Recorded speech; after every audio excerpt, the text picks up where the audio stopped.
auf einmal saß links auf der Kaffeemaschine eine Meise. And suddenly there was a titmouse sitting on the coffee machine on the left and on the board on the right. And they chirped and chirped. And again there was this light. This doctor's consulting room, I felt an energetic change that was very bright and fulfilling.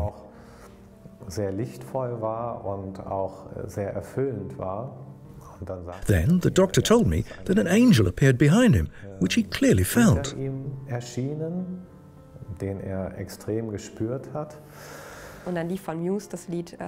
Then the song Starlight by Muse came on.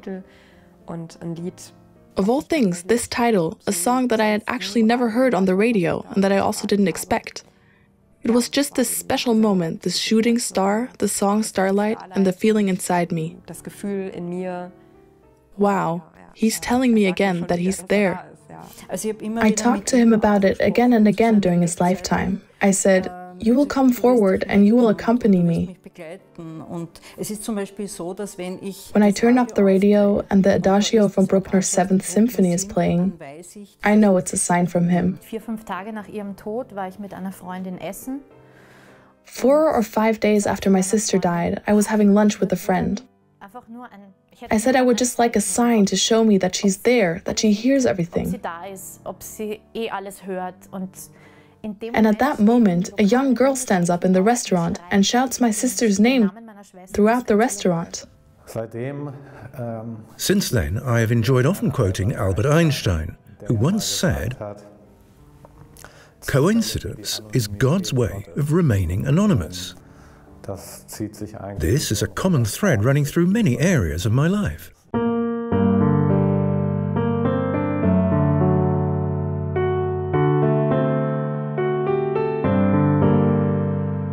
When a loved one dies, life changes. Grief, expressions of sympathy, the search for new normality. Here, the thought that death is only a transitional experience and life continues without the physical body in a different form remains a vague hope. Most people do not really believe in this. And yet, a widespread phenomenon speaks for the fact that the deceased are well and that they live on in a non-material world. The so-called after-death contacts. Many people report unusual occurrences, unbelievable coincidences, and actual messages that are conveyed to them. They are convinced that we have to learn to think in a new way. Life after death is a reality.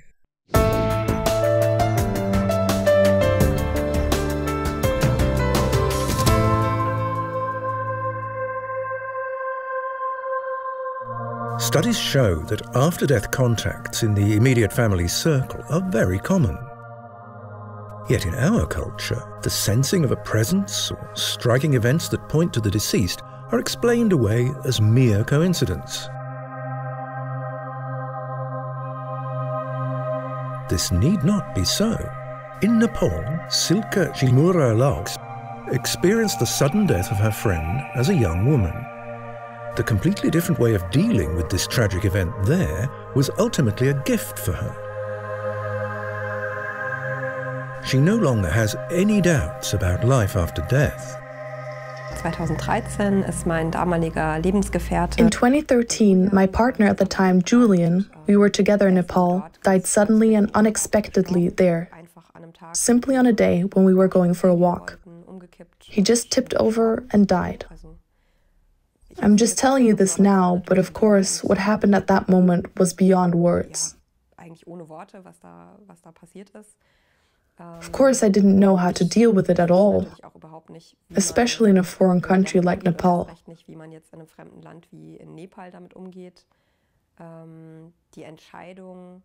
The decision to cremate him in Nepal, that is, to transfer the ashes from there to Germany and not the whole body, was made by his parents. That was not my decision. We were not married. I don't think I could have made that decision in my state of shock. But it was clear that I had a task. He had died, and my task was to make sure that he was cremated and that the ashes were taken to the German embassy. That was not a matter of course for me at all. I had hardly had any contact with death here in Germany before. I'd witnessed the death of my grandparents, but then the undertaker came. I never saw the dead. There are no morticians in Nepal. That was a very drastic experience for me at the time, simply to see that completely normal people can deal with the dead. Today I'm a mortician myself, and I know that morticians are also just normal people. But my image at the time was simply, normal people can't do that. An expert has to do it. But I was the next of kin, not really a relative, but the only one from Germany who was with him. From their cultural point of view, it was my job to light the fire. At first, when I was told, I thought, I can't do that, I can't light his body.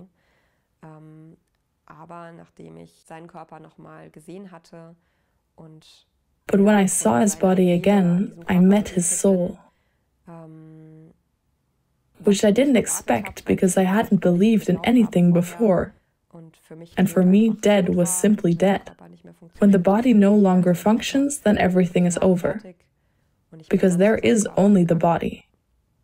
So I went back to where his body was lying, and I realized that this is only the shell, but there is much more. Through this encounter, I then also had the necessary peace and the knowledge that it is really my task, and that it is also an honorable task to light this fire. This encounter with the soul, was it a feeling of presence?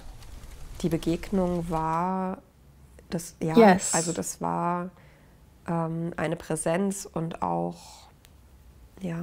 It's hard to put into words. I went to his body and it was kind of clear, this is the shell. At that moment, I touched his head because I had the thought that his hair might still feel the way it had felt when he was alive. I was a little afraid of the coldness of the body, so I touched his head. At that moment, time stopped. Everything else faded into the background. There were a lot of people, I only realized afterwards. They were all standing in a semicircle around us. So the family and, I don't know, policemen. In Nepal, there are always people everywhere looking. Then I put my hand to his head, and it was like warmth, peace, and strength that flowed from his head through my arm into the body.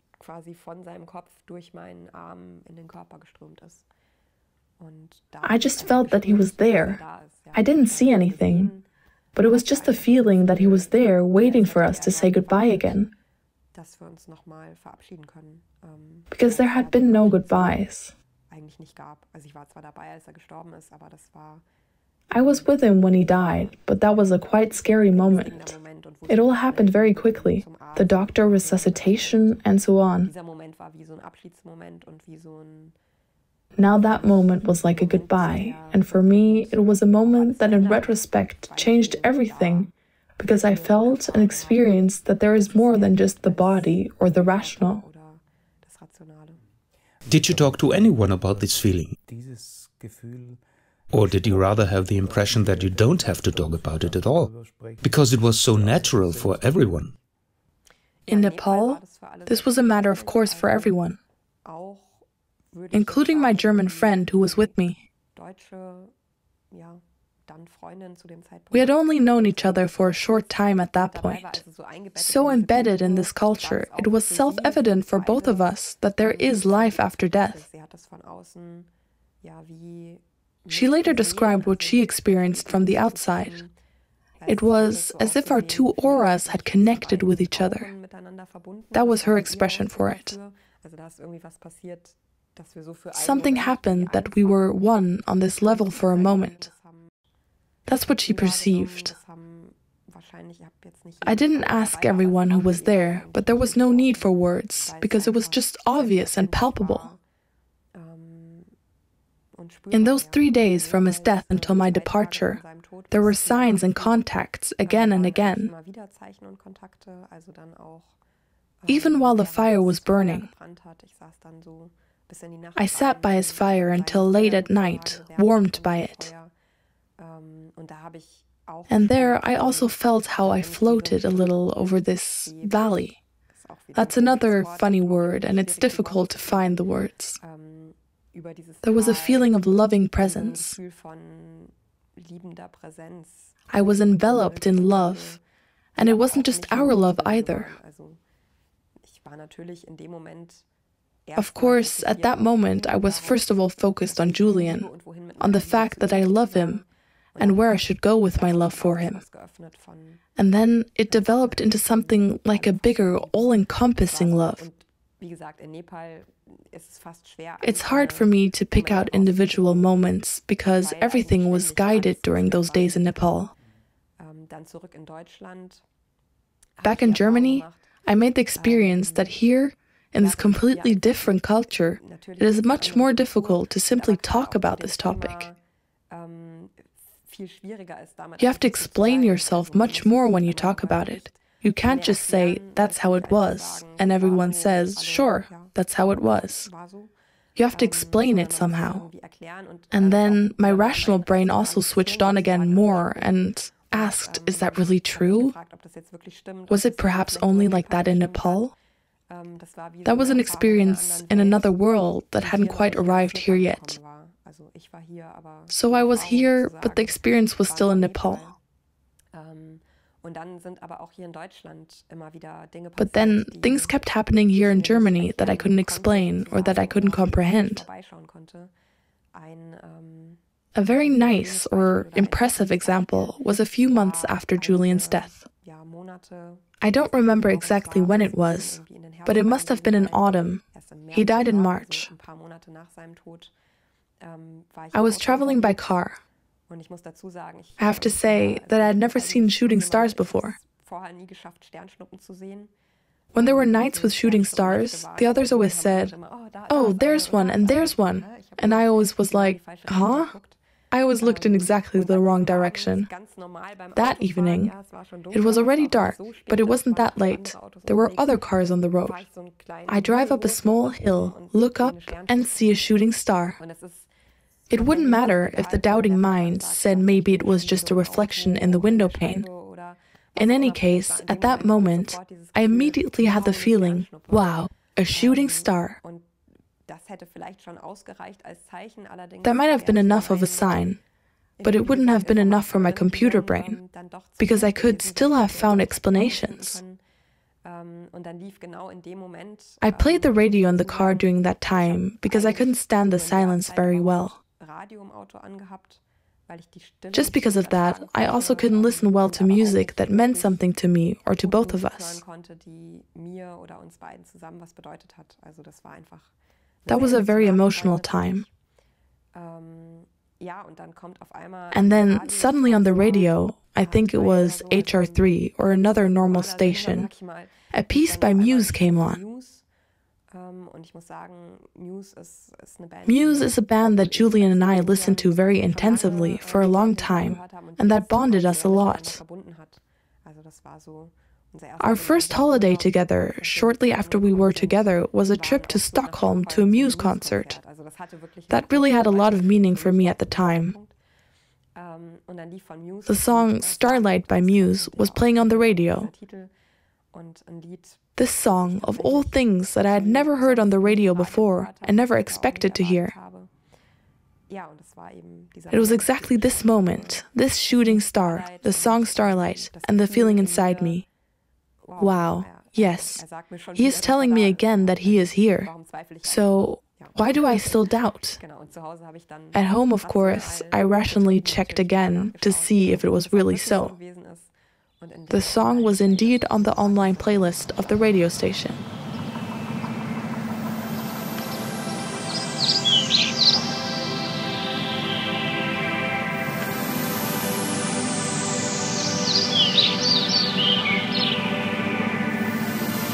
People who experience after-death contacts report such remarkable coincidences very frequently. Mit meiner Schwester war das so, dass sie sehr plötzlich gestorben ist. Also das war nicht vorhersehbar. My sister died very suddenly. It was not foreseeable. She came home, just keeled over in the bathroom and died of heart failure. She was only 26. You just don't expect that. Then I had a dream. I don't remember if it was the same night, but it was definitely one of the first nights. It was incredibly real and extremely clear.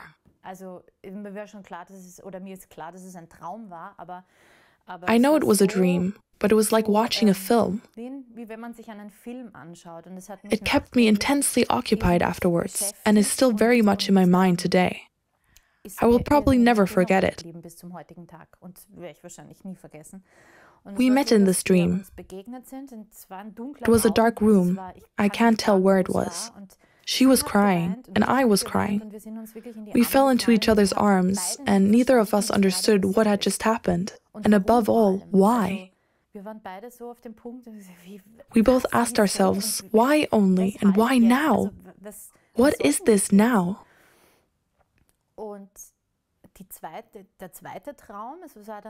2 or 3 days later, I had the same dream again in some dark something, but on a bed. We both lay on the bed and looked at each other. Only I was crying. She was very calm and said to me, "Katharina, don't worry. Everything is fine the way it is. Just stay calm. I'm always there anyway." And that was the farewell then? Yes. I still had many little experiences with her in everyday life.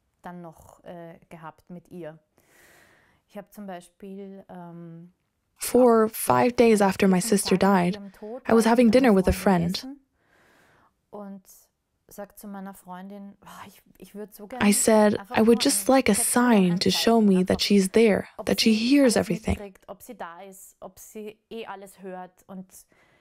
And at that moment, a young girl stood up in the restaurant and shouted my sister's name throughout the restaurant. We looked at each other. My friend and I immediately started crying, but also laughing, because it was so absurd. It couldn't be true. It was extremely impressive.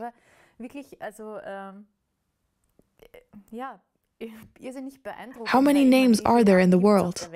And then she stands up and calls out exactly that one name and that one moment. That was such an experience.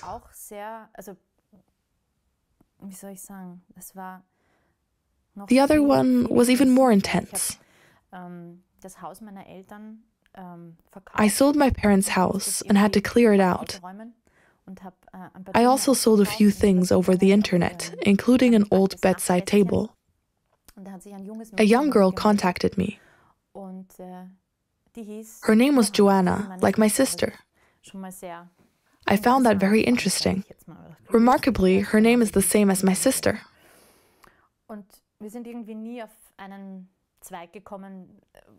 We couldn't find a date when we both would have time to hand over this bedside cabinet. Then she wrote to me and asked if it was a problem for me if her sister picked it up, because she had more time and could manage it better. I said it was no problem at all. Then the sister wrote me that she would be there in 10 minutes. Best regards, Katharina. They are 2 sisters with the same name as us. There's no such thing. Even the younger one and the older one. I burst into tears. Then I had to steady myself, and I thought, calm down, because she's coming in 10 minutes. You have to stay calm. Then she stood in front of me, and I said, I have to ask you again. You're the big sister, and your name is Katharina, and your little sister's name is Joanna? She said, yes. Then I told her my story and about my sister.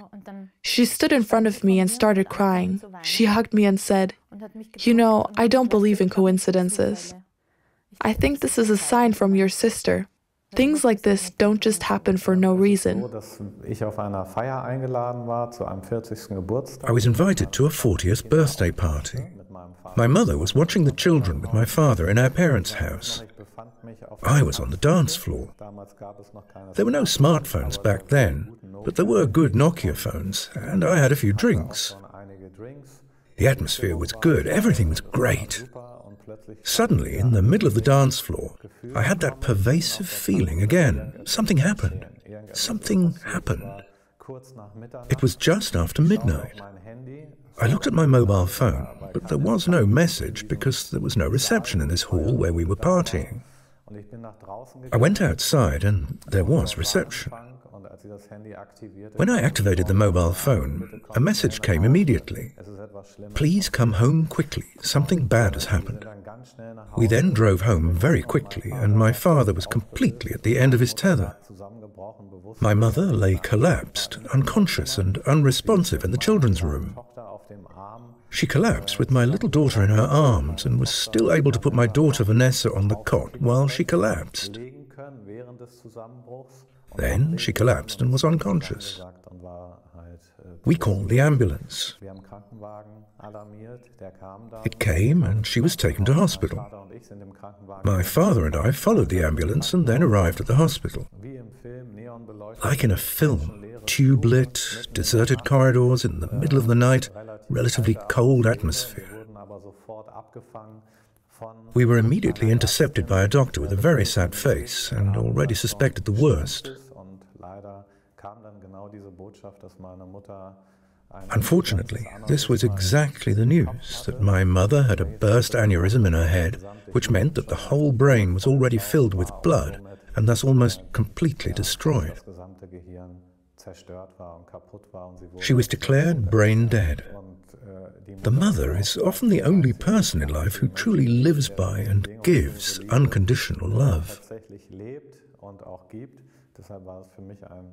Therefore, it was a great loss for me. My mother's attending doctor had urged my brother and me to have an MRI scan, as these aneurysms are 60% hereditary. Since my father also had an aneurysm in his head, my brother and I had this double burden from both parents, and therefore a high probability that we would also get it. In that respect, the doctor told us, "Do me a favor, go for an MRI." At that time, I had to organize the funeral, I had to support my father, I had to nurture my children, I had to manage my own grief. I still had to do my job, and I was down. I said, I need an appointment, and I need it as soon as possible.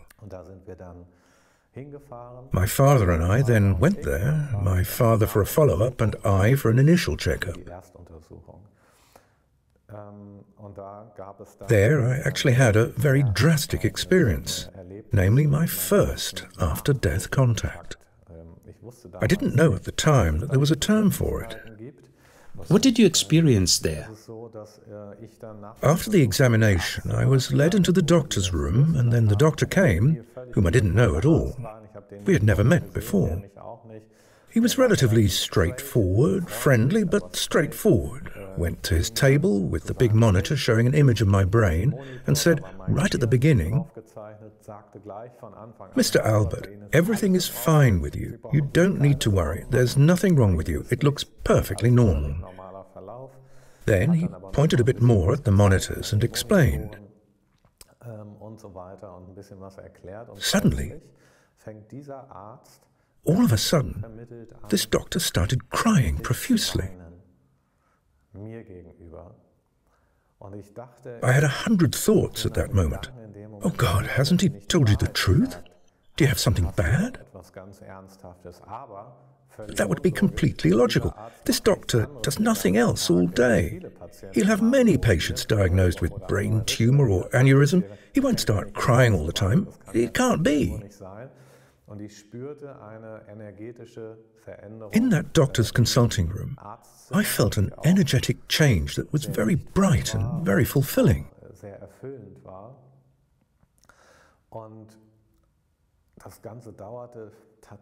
The whole thing actually lasted 3 or 4 long minutes, during which he sat there completely dissolved, not sad, not broken, but fulfilled, albeit crying. I asked him what had happened. And then he told me that an angel had appeared behind him and that he had felt it very strongly. And my mother was next to me and gave the message.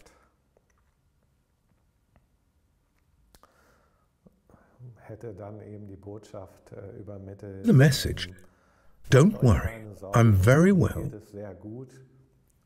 and one day we will all meet again." Of course, I was totally flabbergasted. I had already experienced a lot myself, but something like this, and from a complete stranger, a doctor I didn't know, who then also has the courage to relate this experience. Today, he says he couldn't help it. In retrospect, it was incredibly comforting for me to get this message. Above all, we'll all meet again and I'm fine. Because that was something that my mother was unfortunately denied on Earth for many, many years, that she was not doing so well for various reasons. And that was quite a beautiful message for me. And how did the doctor experience this situation? We asked. After the examination, I always sit down with my patients in front of the monitor and discuss the images with them, simply to explain the findings to them visually, because the patients usually don't know much about the medical terminology, even in the subsequent written report. This was also the case with Mirko Albert. Because of his family history, he sat down with me and discussed the relevant examination. Then, of course, it often doesn't stop at the medical part, but we also talk about certain family things. That's also how I found out his story. Suddenly, a switch flipped in me. That's what I would call it. I had the feeling that information was coming from outside that I couldn't grasp, that it was meant for Mirko Albert. In retrospect, I can't say how complete it really was. I only noticed that something was going on that I couldn't really assess myself. Only afterwards, through the conversation with Mirko Albert, did I learn what information I had passed on. That's what happened. During this conversation, as Mr. Albert remembers, you suddenly started to cry at some point. You didn't notice that yourself? In retrospect, yes, when I sort of woke up, although I wasn't really asleep or in a trance, or at least I didn't feel it that way. But I was very touched and certainly had tears in my eyes. I don't know if I really cried. It was a very emotional situation. But I couldn't really address it because I was only aware of a fraction of what I was conveying to him.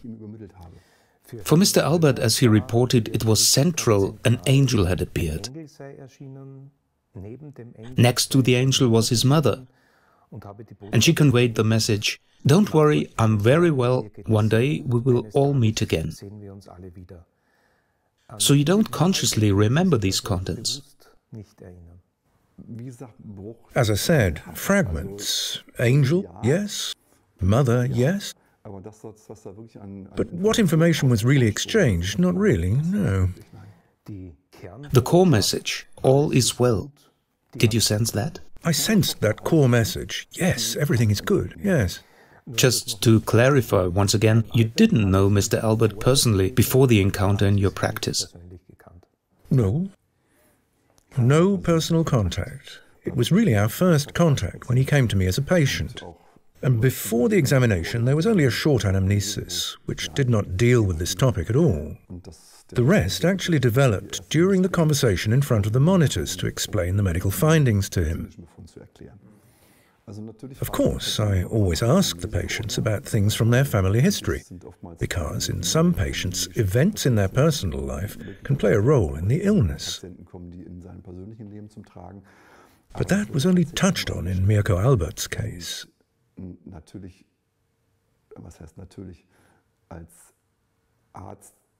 As a doctor, you hold back on spiritual things or anything to do with them when you're in contact with the patient. This information, or what he experienced with me, developed spontaneously in the conversation at the monitor. Were there any other after-death contacts with your mother? Remarkable coincidences, for example? Yes, indeed.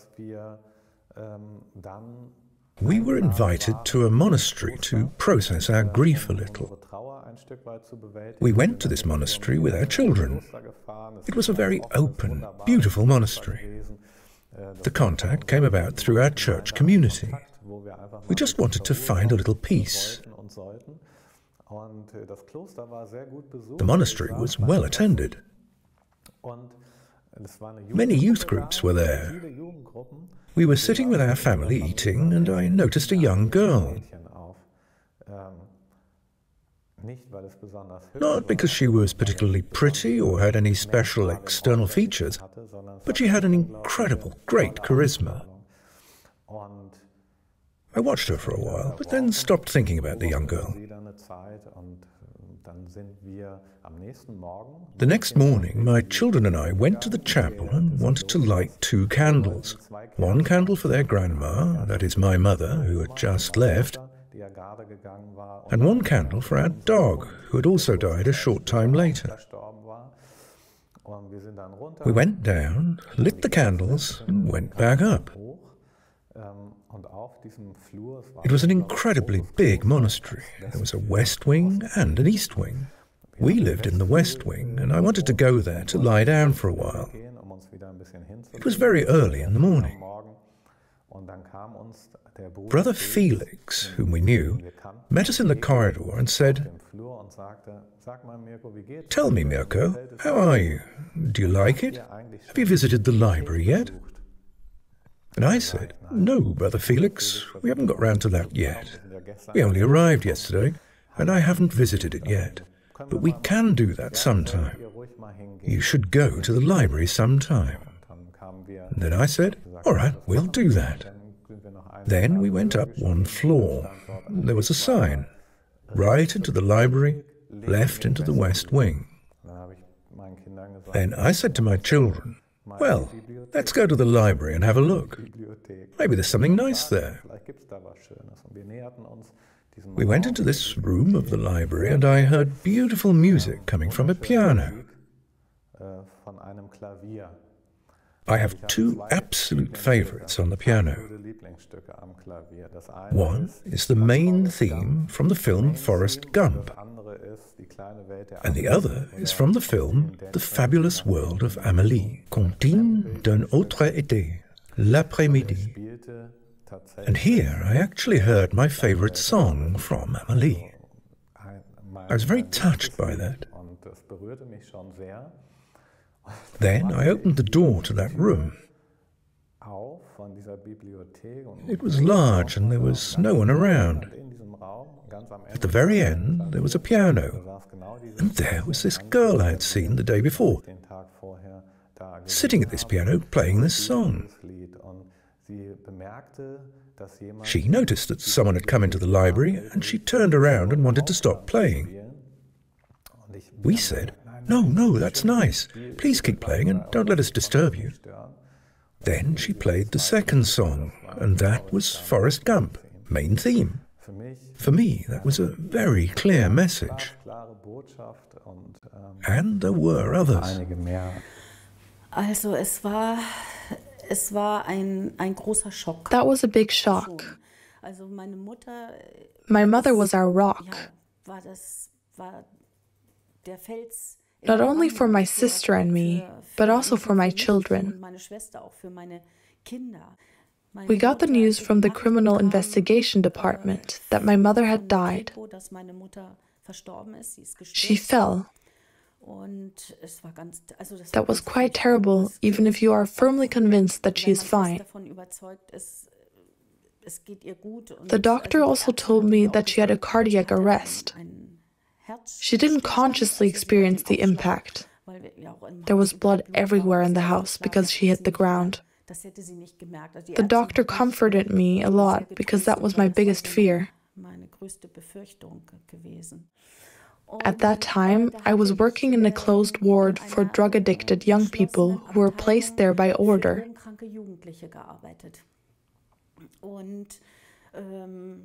Because it is a closed ward, no one can go in and out. The windows are also locked. I came on duty. It was early in the morning at 6. The sun was already up. There was a young colleague behind me. Suddenly, there was this light, this glittering light. I should tell you that my mother loved butterflies. Small tortoise shells and peacock butterflies were always on the summer lilacs in our house. My mother loved them more than anything. Suddenly, there were 2 small tortoise shells and 2 peacock butterflies. I was bathed in this light, and these butterflies flew 4 rounds around me.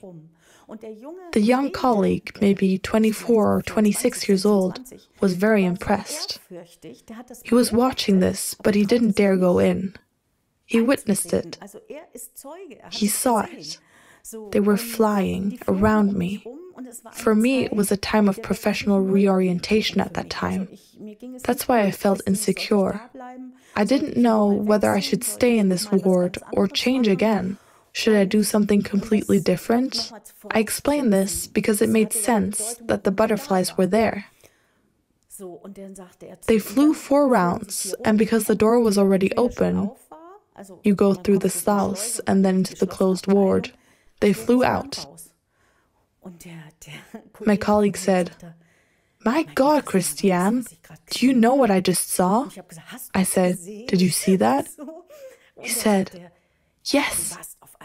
You were suddenly golden, shining, glittering, and the butterflies flew around you into the entrance." And I said, "Yes, I know what that is." And he said, "What is that?" I mean, in a closed psychiatric ward, you have to watch what you say. But I said, "That's a sign from my mom." The experience comforted me because I knew that I was not alone and that the decision I had already made inside to change jobs once again was the right one. Such occurrences, which seem random but are experienced as the presence of a deceased person, happen so often that they appear as a typical element in the process of saying goodbye. They have now also become a topic for death research and for grief work. When I started studying synchronicities, I thought, oh my God, people are going to think I've gone off the deep end here. I've gone into woo-woo land. But some of the synchronicities are spectacular. I'll share one with you here and your viewers. There was a very well-known documentarian, a film documentarian. His name was Mike Degree. And he did a lot of things for the British Broadcasting Corporation and National Geographic.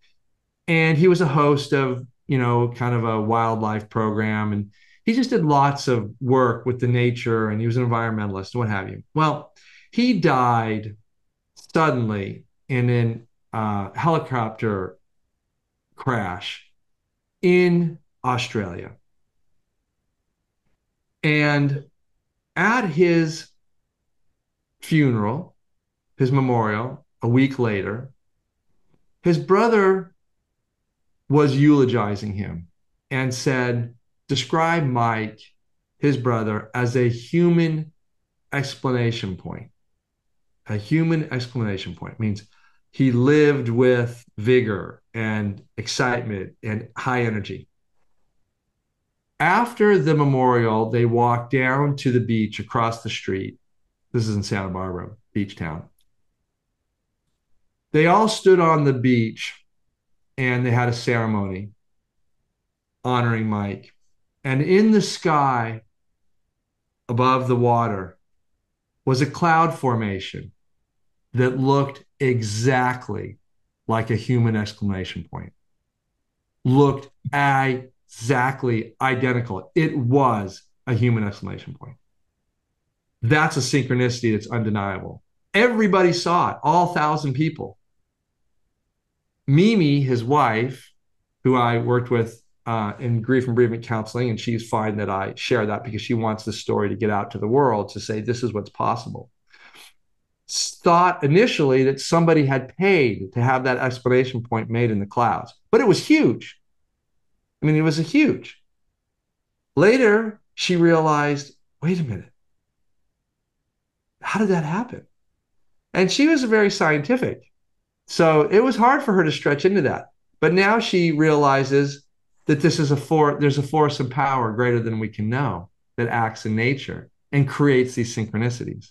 We have all sorts of synchronicities with birds and dogs and butterflies and, hummingbirds, you name it. We've got them, mammals. So we live on a coastal town.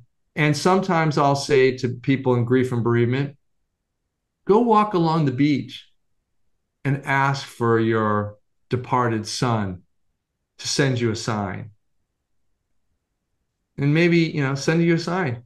And so she goes and walks. And this happens all the time. This is one of my most favorite interventions for people who say, I just want to know they're alive somewhere. Go to the beach. And then she's walking along the beach, and this happens all the time. All of a sudden, what happens is they come back a week later for their session and say, you're not going to believe this. Actually, I should say it more accurately. They don't just come back a week later. They call me from the beach on their cell phone and say, remember you asked me to go to the beach? I'm on the beach. I'm seeing dolphins jumping out, hundreds of dolphins. It's the biggest display of dolphins I've ever seen. I asked for a sign, and this is him. He's here. He's telling me he's alive and well. And I'm crying and I'm weeping. I can't believe this is happening. I walk this beach every day, and I've never seen this many dolphins. The US philosopher and consciousness researcher Sharon Roulette, also inspired by her own experiences, has written a book on the significance of coincidences. Some reports about after-death contacts seem even more spectacular. They imply that deceased persons can also have a direct effect on matter. Der war auf dem Balkon, ein kleiner Zwerghase, der gehörte meinem Mann. On the balcony, there was a small dwarf rabbit that belonged to my husband. A child had given him the animal. He could no longer keep the rabbit. I didn't want it. I said, we have 2 big dogs. What are we going to do with a rabbit? And then my husband said he would do everything himself. He'd take care of it. So that was always his job. That day, I had been looking after the bunny all week. I went out on the balcony to apologize to the bunny for having to wait so long for a clean cage and food. And there I see that the bunny's hutch is already clean. This can't be true. I reach into the litter. It's all airy and soft. After 36 hours, some of the corners should be wet. Then I thought, maybe it was my husband.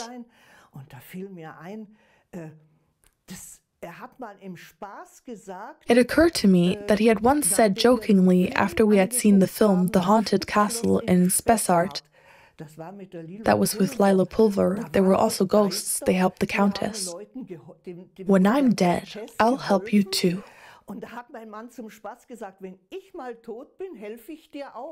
That suddenly occurred to me. Yes, is he supposed to have cleaned out the rabbit hutch to make me happy? That couldn't be. It was completely confusing. Is that possible?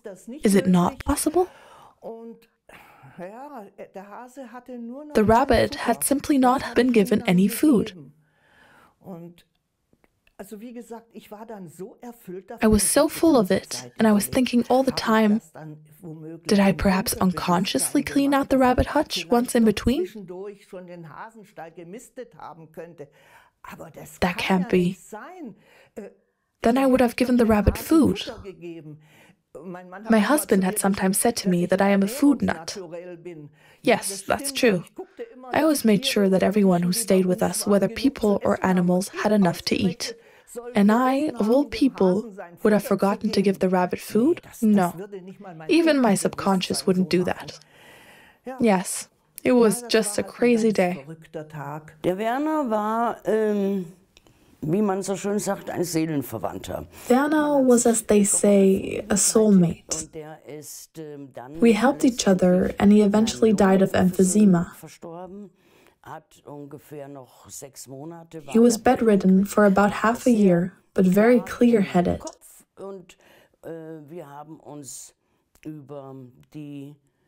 We talked about the fact that there is a life after death.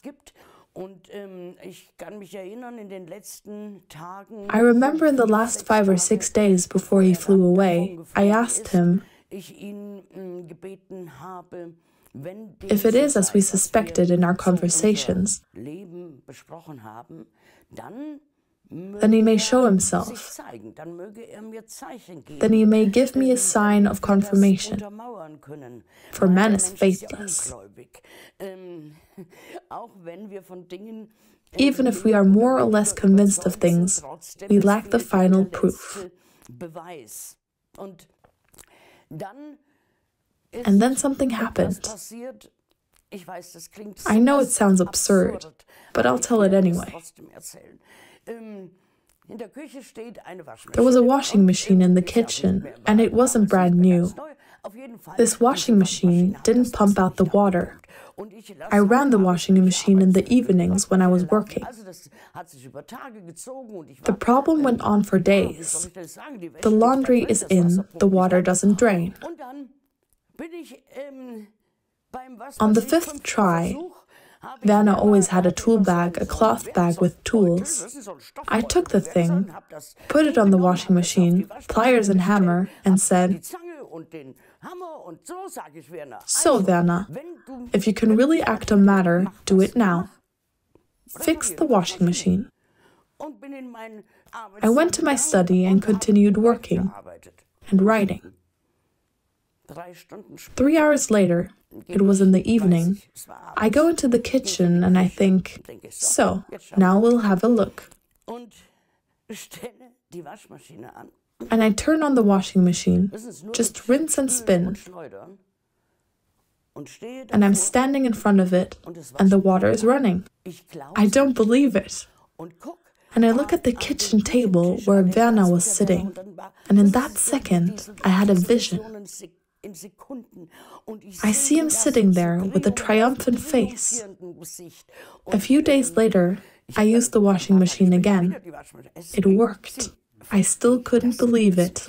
Und als das Kind im Sterben war und es ihr sehr schlecht ging, kurz vorm als der Sterbeprozess eingeleitet war. When the girl was dying and was doing very badly, when the dying process began, the dog lay down on her bed. I've observed that. I've also observed that with cats and also with nature. That people in palliative care died at home, and during that time there were actually birds at the windows, as if they wanted to pick them up. I've experienced that. That touches you. If you're convinced of life after death, then that is a beautiful confirmation. Oh yes, now the time has come. Now he will be picked up. It's also when I know that someone is leaving that I open the windows wide, so that the soul can fly out. How meaningful are these experiences? In any case, the frequency of after-death contacts and synchronicities is striking. Do these occurrences point to life after death? In many cultures, there is no question about it. And it can be healing and helpful to open oneself to this thought.